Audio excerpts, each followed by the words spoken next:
नमस्कार, मी प्रभाकर लोंढे, खडतर प्रवास वर्तमानपत्राचा तथा खडतर प्रवास यूट्यूब चॅनलचा मुख्य संपादक. आज आपण लातूर जिल्ह्यातल्या मुरुड या गावात आलेलो आहोत. या ठिकाणी येण्याचं कारण असं आहे की डॉक्टर पेशा असतानासुद्धा सर्वसामान्य गोरगरीब जनतेसाठी आपलं काहीतरी योगदान लागावं अशी भावना असणारे आणि समाजसेवा ही एक अंतःकरणात भाव तिथं देव असं म्हटलं जातं आहे. अशा पद्धतीनं माणसात देव पाहणारे डॉक्टर हनुमानदास विष्णुदास चांडक हे मुरुडला आहेत. आणि या व्यक्तीने या मुरुडच्या भागामध्ये समाजसेवा ज्या ज्या ठिकाणी कमी पडते, लढणाऱ्या कार्यकर्त्याला ताकदीची ज्या दिवशी गरज पाडेल त्या दिवशी आपला व्यवसाय ठप्प करून माणसात मिसळण्याची सवय ज्या डॉक्टरांना असते त्याच डॉक्टरांना खरं म्हटलं तर देव म्हटलं जातं.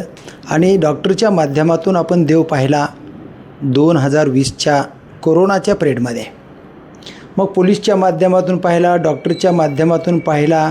जे जे कर्मचारी डॉक्टर सर्वसामान्य जनतेसाठी लढतात ते खरे परीक्षक म्हणून आपल्या जनतेच्या परीक्षेमध्ये पास झालेले कोण तर डॉक्टर आहेत, पोलीसवाले आहेत, पुन्हा सिस्टर्स आहेत, सेविका आहेत, नगरपालिकेचे कर्मचारी आहेत. असे सर्वच कर्मचारी जनतेच्या हितासाठी लढतात.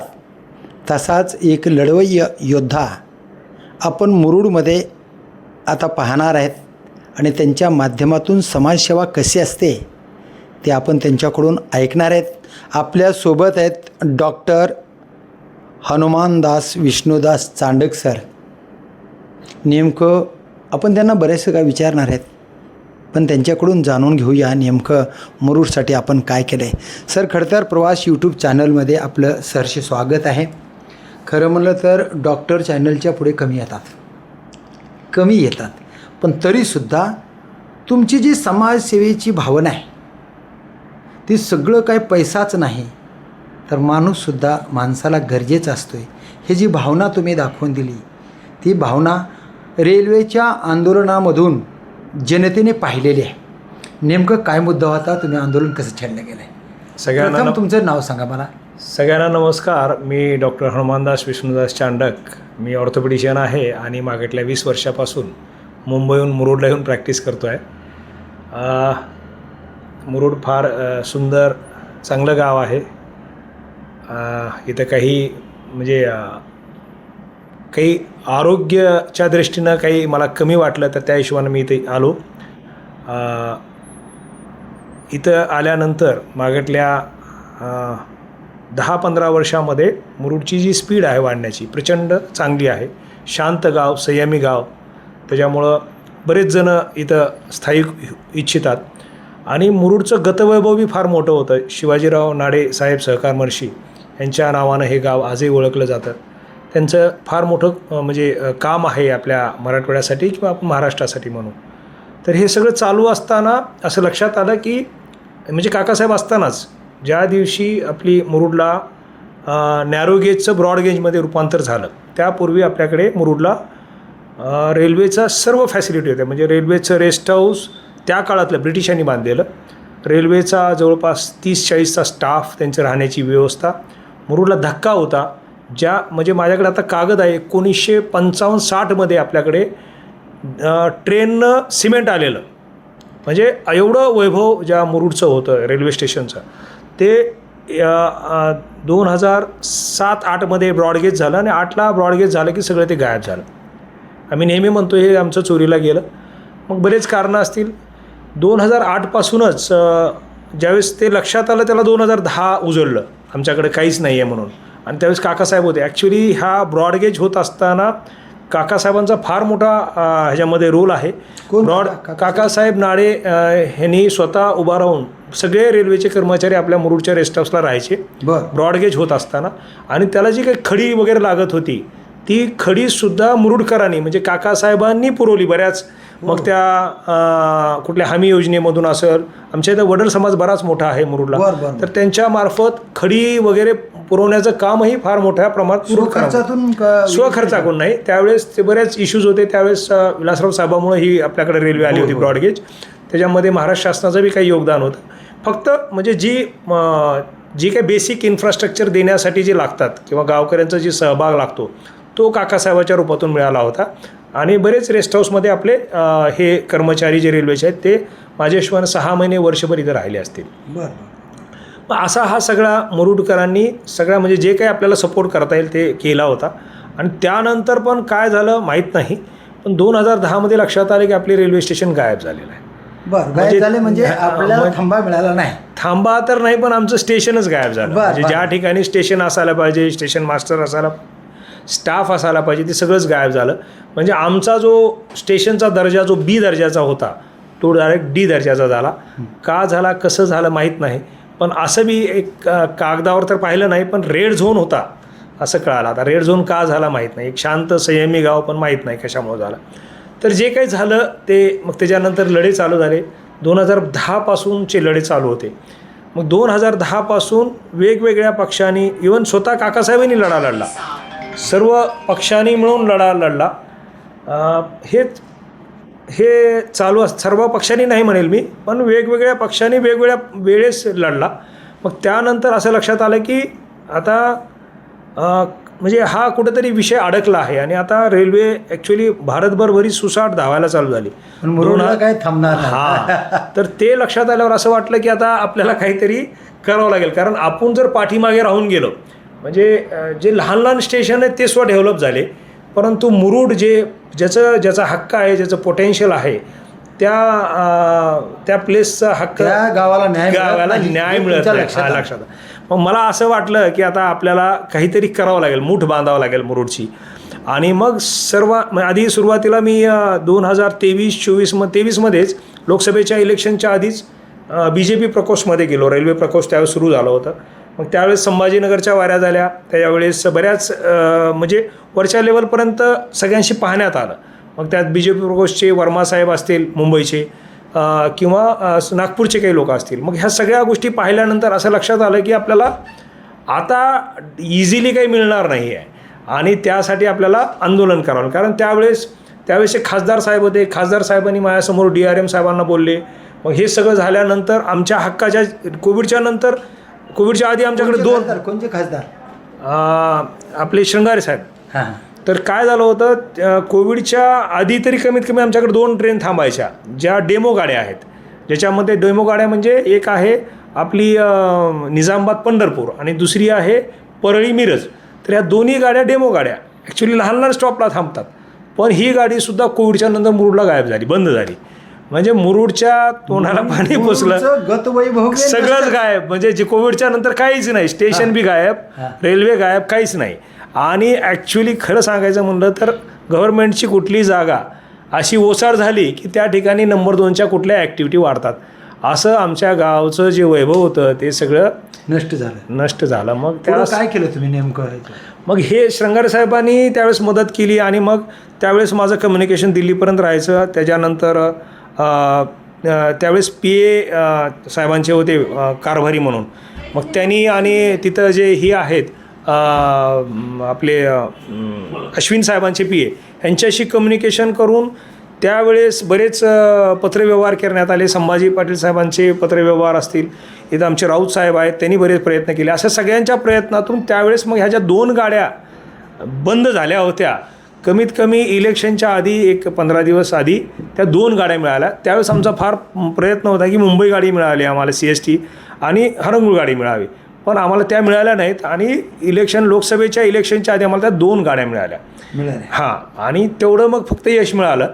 पण एवढ्या यशावर आपलं काही होणार नव्हतं. आणि त्या 2 गाड्याची तिकीट सेल वगैरे हा म्हणजे पुढचा अभ्यास असा होता की कुठंही आपल्या रेल्वेचा जी प्रोटोकॉल आहे त्याच्यामध्ये ब्रेक मारला तर त्यांना कमीत कमी 40 तिकीट खपले पाहिजेत किंवा कमीत कमी 10,000च्या वर तिकीट विक्री झाली पाहिजे.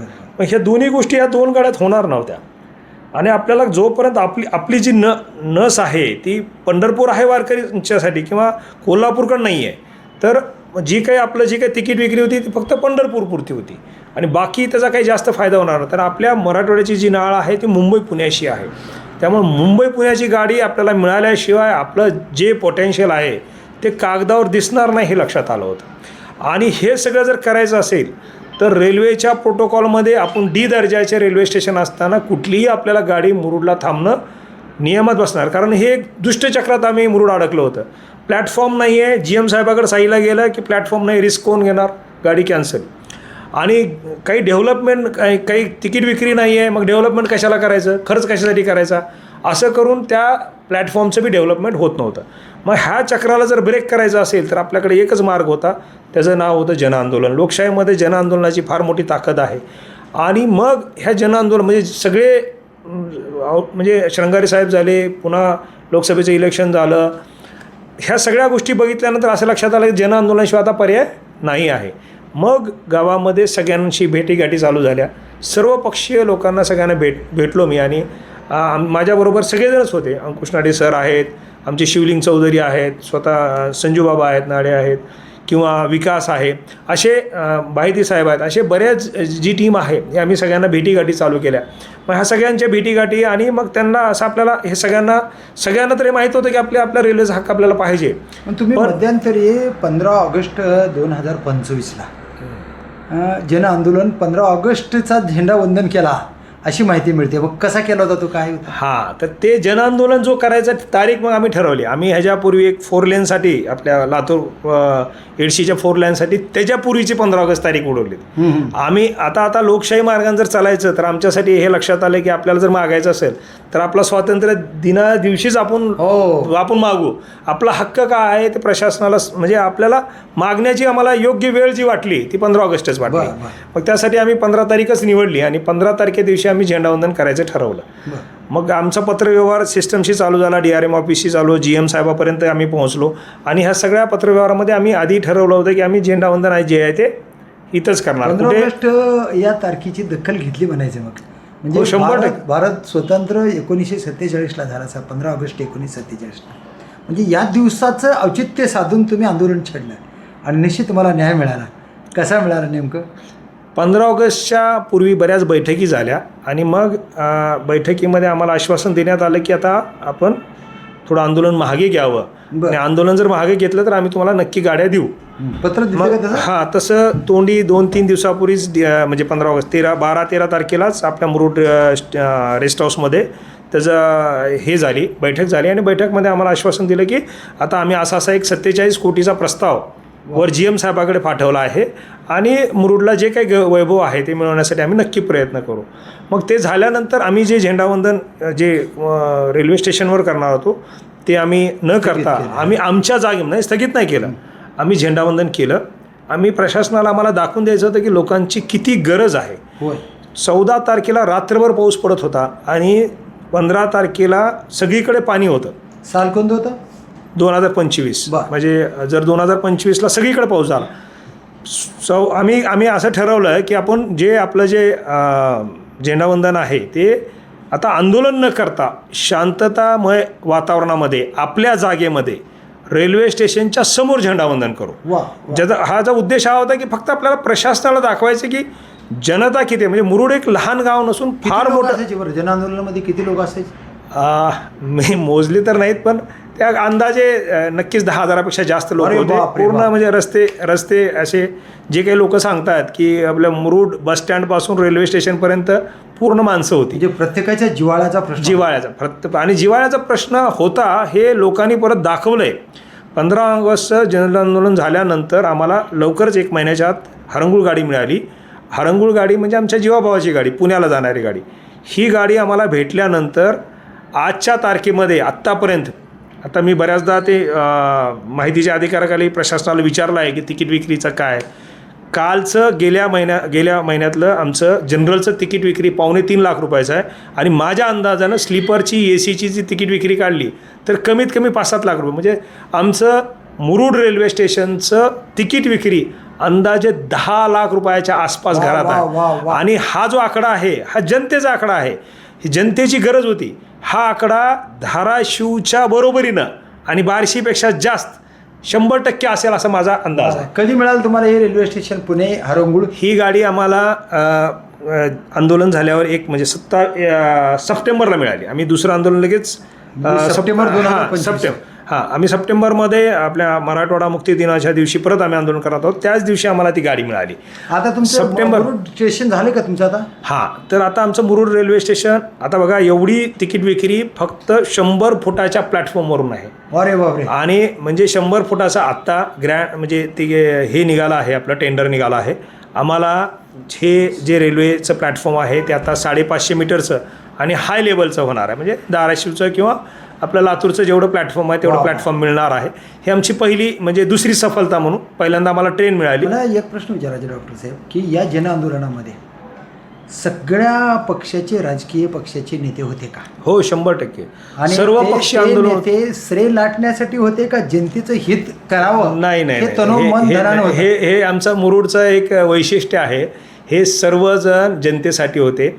ज्या दिवशी इलेक्शन संपलं की आमचे सगळे नेते दुसऱ्या दिवशी सगळे पक्ष विसरून एकमेकाच्या बरोबर हात मिळवून म्हणजे श्रेय लाटण्यासाठी कोणीच नव्हते. वा वा. म्हणजे हे सगळेजण जे होते ते सगळे आपल्या गावाची गरज आहे म्हणून आले होते. बरं. नाडी समुद्र हे नाव फार गाजलेलं आहे.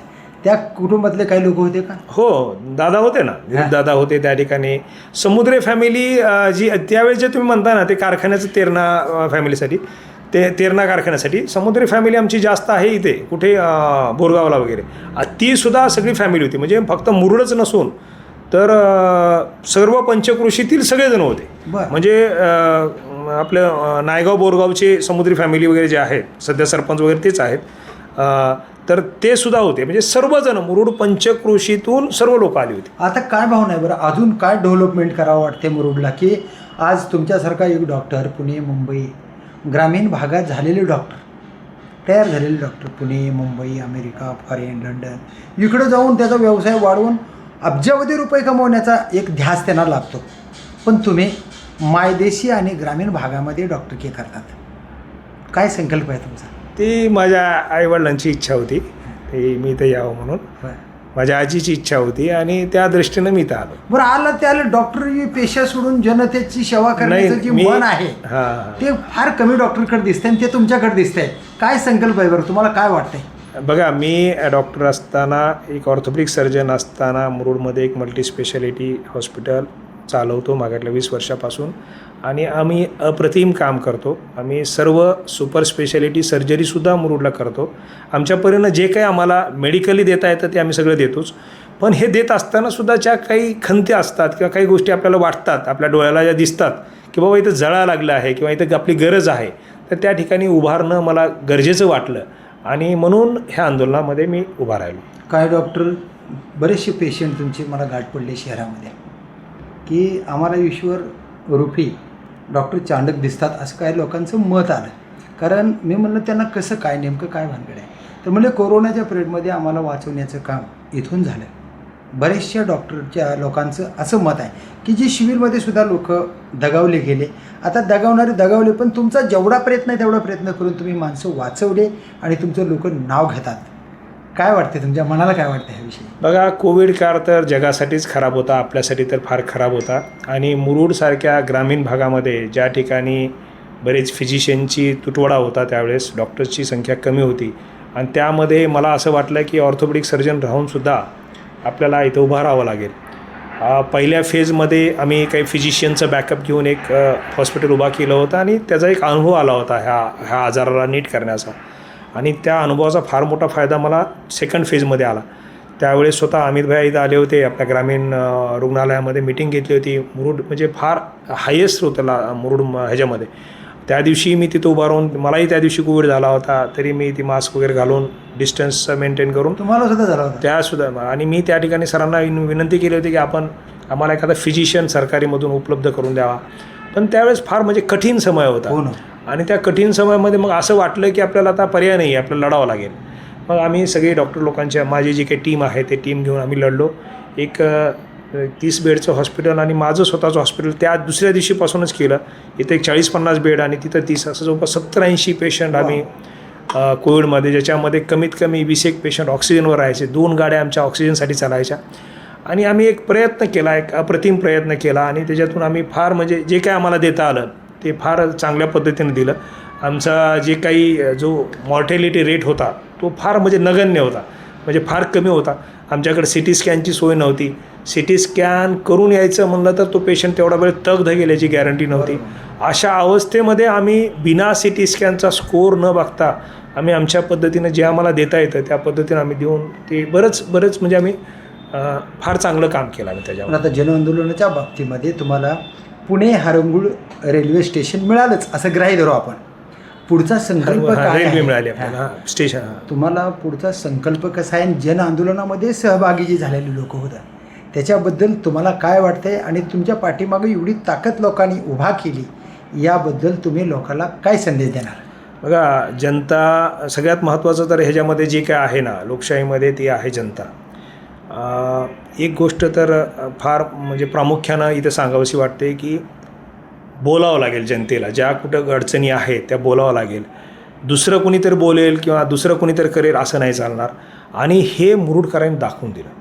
मुरुडकर त्या दिवशी रोडवर ज्या दिवशी आले त्या दिवशी ती जी जनसंख्या होती ती भावना होती की आता लोकशाहीमध्येही लोकांना आपल्या हक्कासाठी कधीकधी रस्त्यावर यावं लागेल, पण शांततेच्या मार्गाने. कुठंही कुठलाही उपद्व्याप नव्हता. त्या दिवशी तर म्हणजे उच्चांक आहे. लोकांनी आमच्या इथं अमरबापू नाडे मित्रमंडळ आहे, त्यांनी त्या दिवशी लोकांसाठी चहा पाण्याची सोय केली, कुणी नाश्त्याची सोय केली. म्हणजे ही जी आंदोलन होतं ना एक आगळं वेगळं आंदोलन होतं, जनभावनेचं आंदोलन होतं आणि ह्या जनतेमुळंच आम्ही ते विजयी होऊ शकतो. आता महत्त्वाचा मुद्दा कसा आहे, या देशामध्ये जन आंदोलन उभारलं तर ते चिरडून टाकण्याची पद्धत निर्माण व्हायला. एखादा बोलका माणूस पुढं चालला डेअरिंगनं तर त्याच्यावर वेगवेगळ्या दबाव आणण्याचा प्रयत्न करून त्याला दाबण्याचं सुद्धा काम व्हायला आहे.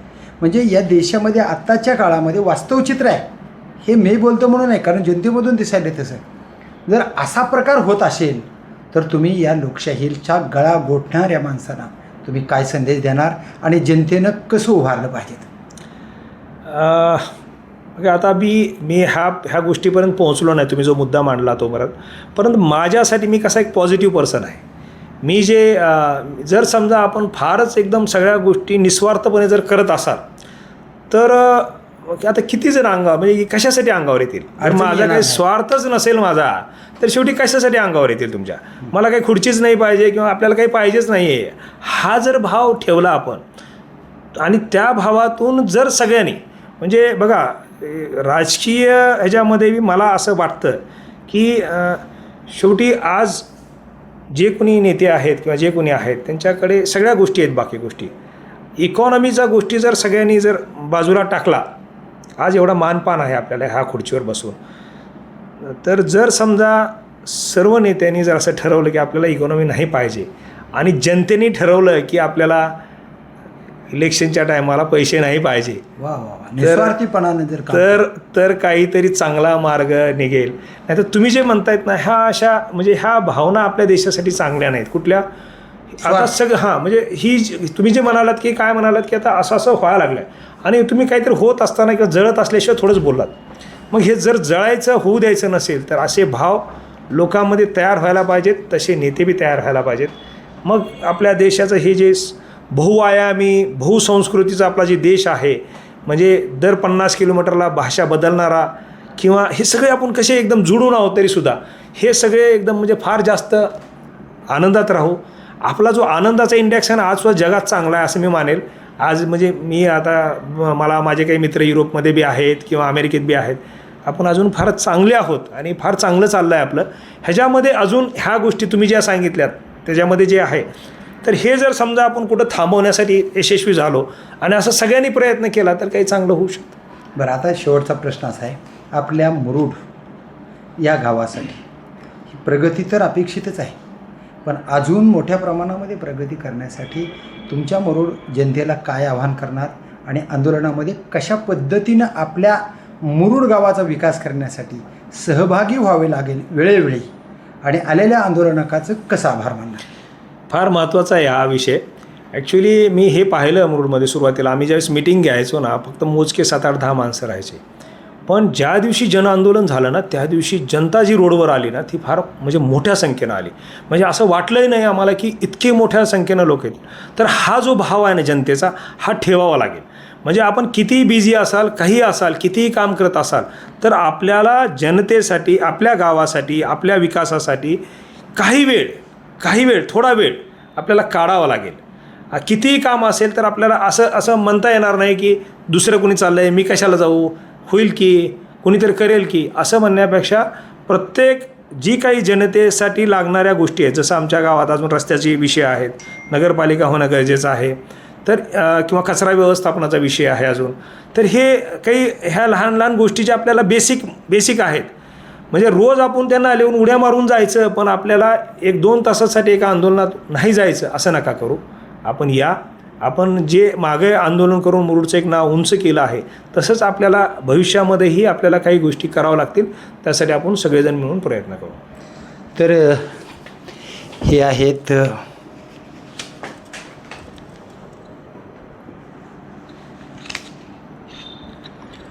हनुमानदास विष्णुदास चांडक साहेब, डॉक्टर आहेत.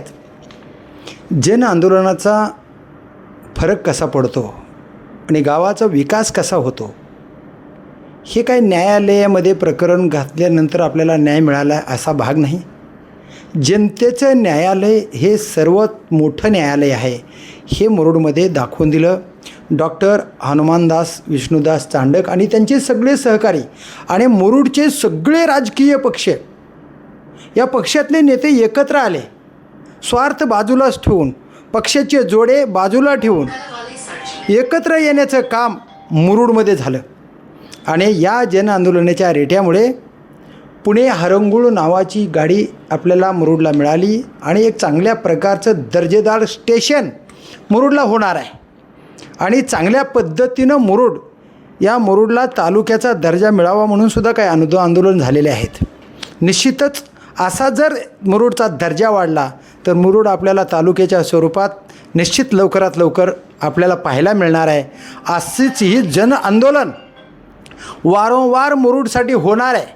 मुरुडमध्ये जे जन आंदोलनाचा रेटा दाखवून दिला, त्याच पद्धतीनं भावी काळामध्ये मुरुडच्या विकासासाठी, आपलं घराचा जसा विकास करता तसा आपल्या गावाचा विकास करण्यासाठी मुरुडमधील सर्व धर्माच्या, सर्व जातीच्या, सर्व माझ्या बांधवांनी आणि गावकऱ्यांनी एकत्र आलं पाहिजेत. कारण करू बघू असं म्हणल्यानं विकास होत नाही. तात्काळ एक दिवस तरी तुम्ही आपल्या गावासाठी द्या, मग विकास पाहायला मिळेल, अशीच भावना डॉक्टर साहेबांची आहे.